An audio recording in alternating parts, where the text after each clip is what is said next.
Nous sommes lundi, une nouvelle semaine vient de se terminer et il est donc temps de refaire les belles actus de la semaine. Mais avant tout, n'oubliez pas évidemment de vous abonner et puis d'activer la cloche pour que YouTube vous mette au courant des moments où je sors des vidéos.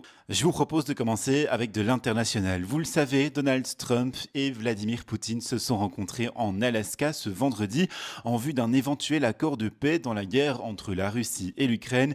Et c'est donc maintenant Volodymyr Zelensky qui s'envole pour la Maison Blanche accompagné de plusieurs chefs d'État européens, comme par exemple Emmanuel Macron ou Ursula von der Leyen, pour rencontrer Donald Trump à la Maison-Blanche, en vue là aussi de négocier les accords de paix. Mais avant cela, l'avion de Volodymyr Zelensky s'est posé ce dimanche vers 13h30 à Melsbrook. Le président ukrainien a été accueilli par Maxime Prévost, qui a insisté sur le rôle que l'Union européenne doit jouer dans ces accords de paix. Ensuite, Volodymyr Zelensky a rencontré Bart de Wever et Ursula von der Leyen. Ils ont participé à une visioconférence de, je cite, la coalition des volontaires pour l'Ukraine. Le but était de préparer la rencontre avec Donald Trump. Le fait que plusieurs dirigeants européens se rendent avec Volodymyr Zelensky à la Maison-Blanche, c'est un signe.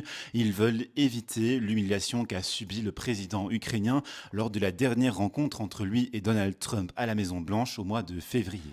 La rencontre avec Donald Trump n'a pas encore eu lieu au moment où je tourne. On verra donc quel poids peuvent apporter les différents dirigeants européens dans ces négociations à la Maison-Blanche.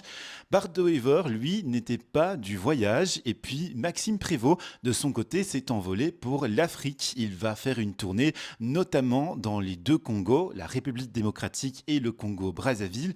L'un des objectifs sera pour lui de discuter, de mener des négociations en vue de favoriser la paix aussi dans l'est de la République démocratique du Congo. Autre sujet, chez nous, à Bruxelles, Ivan Verhofstadt, le président des engagés, a été nommé facilitateur dans les négociations en vue de former le gouvernement bruxellois qui n'est toujours pas né après 14 mois d'attente.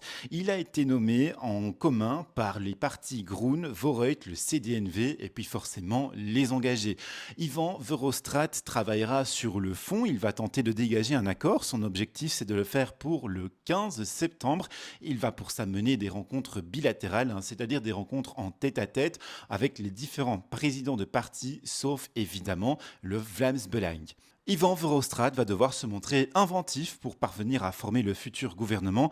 Le problème principal, ce sont les vétos qu'opposent les différents partis. Le PS refuse catégoriquement la présence de la NVA. Le MR exige la présence de la NVA. L'Open VLD la demande aussi. Et puis, le MR ne veut ni travailler avec le PTB, ni avec la team Fouad Haïdar. Voilà une des bases du problème et ça complique déjà pas mal de choses. La dernière tentative en date pour tenter de former ce gouvernement, elle vient du MR.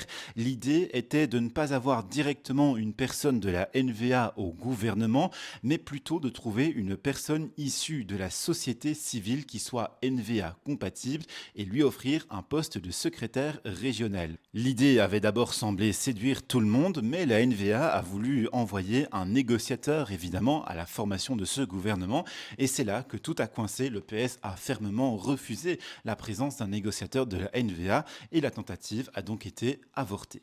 Alors Ivan Verhofstadt, avant de tenter de réunir des partis autour de la table, lui va plutôt essayer de travailler sur le fond et voir dans quel domaine il y a des points d'entente entre les différents partis et ensuite seulement proposer une coalition possible. Pour rappel, l'absence de gouvernement à Bruxelles commence à avoir des conséquences bien réelles, notamment pour tout le secteur associatif et aussi pour le secteur de la construction. Le problème est qu'un gouvernement en affaires courantes ne peut pas voter un nouveau budget pour l'année 2025 ni pour les années futures. On se base toujours sur le budget de 2024, le dernier à avoir été voté par un gouvernement de plein exercice, et on donne chaque mois un douzième du budget qui a été voté en 2024. On appelle ça la règle des douzièmes provisoires. Cette règle, elle est classique, elle est prévue pour la période après les élections, en attendant qu'un nouveau gouvernement se forme.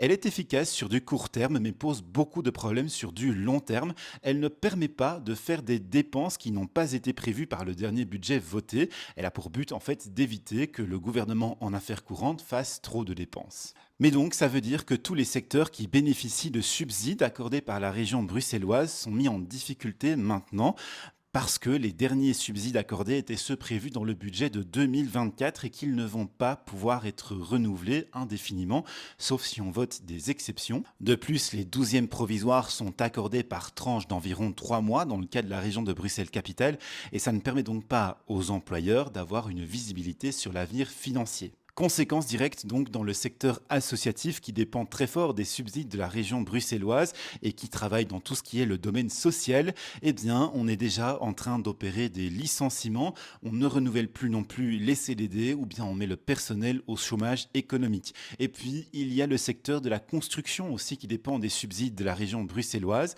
Là-dessus, des chantiers comme les tunnels bruxellois ou bien encore le nouveau métro sont bloqués, au moins partiellement, et puis il n'est plus possible non plus d'avoir des aides à la rénovation puisqu'elles étaient prévues aussi dans le budget 2024, ce qui veut dire qu'un habitant bruxellois ne peut plus être aidé par la région bruxelloise pour rénover son habitation par exemple, et donc ils vont attendre pour cela et ça risque de mettre les entrepreneurs en difficulté. Autre sujet et un peu plus en bref, une réunion d'urgence de la Chambre des représentants s'est tenue jeudi sur le sujet de la Palestine. Je l'ai expliqué assez longuement dans la vidéo qui a cette miniature et qui contient aussi les interviews de Denis Ducarne, Oscar Stungens et Raja Mawan pour Écolo, l'EMR et Voreit.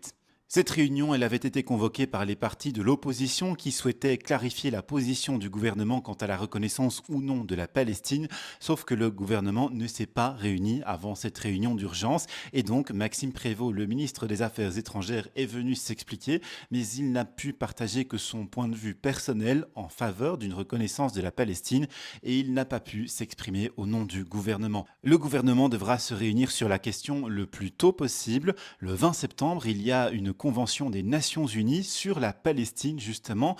Beaucoup de partis veulent qu'on y arrive en reconnaissant la Palestine comme État, mais l'EMR, pour l'instant, y est toujours opposé. Le mouvement réformateur souhaite d'abord que l'on désarme totalement le Hamas comme condition sine qua non avant toute reconnaissance d'un État palestinien. La situation au gouvernement fédéral reste donc tendue. Il est toujours possible d'avoir une crise gouvernementale puisque Voreit et d'autres partis comme le CDNV ont clairement menacé de faire voter la reconnaissance de l'État palestinien par une majorité alternative, c'est-à-dire en excluant l'EMR et peut-être la NVA si elle s'y oppose, et en ajoutant les partis de l'opposition, ce qui pourrait faire tomber le gouvernement Arizona. Autre sujet, la surpopulation carcérale. Annelies Verlinden, la ministre fédérale en charge, a annoncé la mise en place d'une commission qui aura pour but de trouver des solutions structurelles au problème de cette surpopulation carcérale. Cette commission sera composée entre autres de juges de la Cour de cassation, de juges d'instruction, de criminologues, de procureurs, de représentants du SPF Justice, etc. Et ces travaux seront assez longs, il ne faut pas attendre le premier rapport avant 18 mois. Theo Franken, lui aussi, à sa manière, cherche des solutions à ce problème. Il a profité d'un déplacement en Turquie au début du mois d'août pour signer un accord de coopération militaire avec le Kosovo. Et la seule chose qu'on sait de concrète de cet accord, c'est qu'il est question d'une prison, donc au Kosovo. L'idée pour la Belgique, et qui est reprise en fait dans l'accord de gouvernement, serait d'envoyer toutes les personnes en situation irrégulière sur notre pays et qui ont été définitivement condamnées à une peine de prison, qui ne peuvent pas non plus être expulsées dans leur pays d'origine. La peine serait donc en fait effectuée au Kosovo en attendant possiblement une expulsion définitive.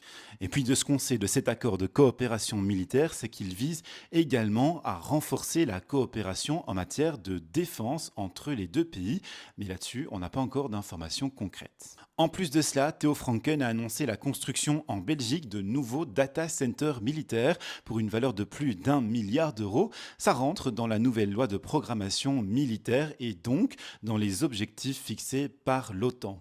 Alors ces data centers militaires, ils serviront entre autres à collecter les données reçues des drones, des unités de combat et des satellites pour permettre à l'armée d'agir plus rapidement et plus efficacement. Ils serviront aussi à lutter contre le cyberespionnage. Et puis enfin, dernière nouvelle, Carneros, Paul Magnette va être papa pour la 5e fois.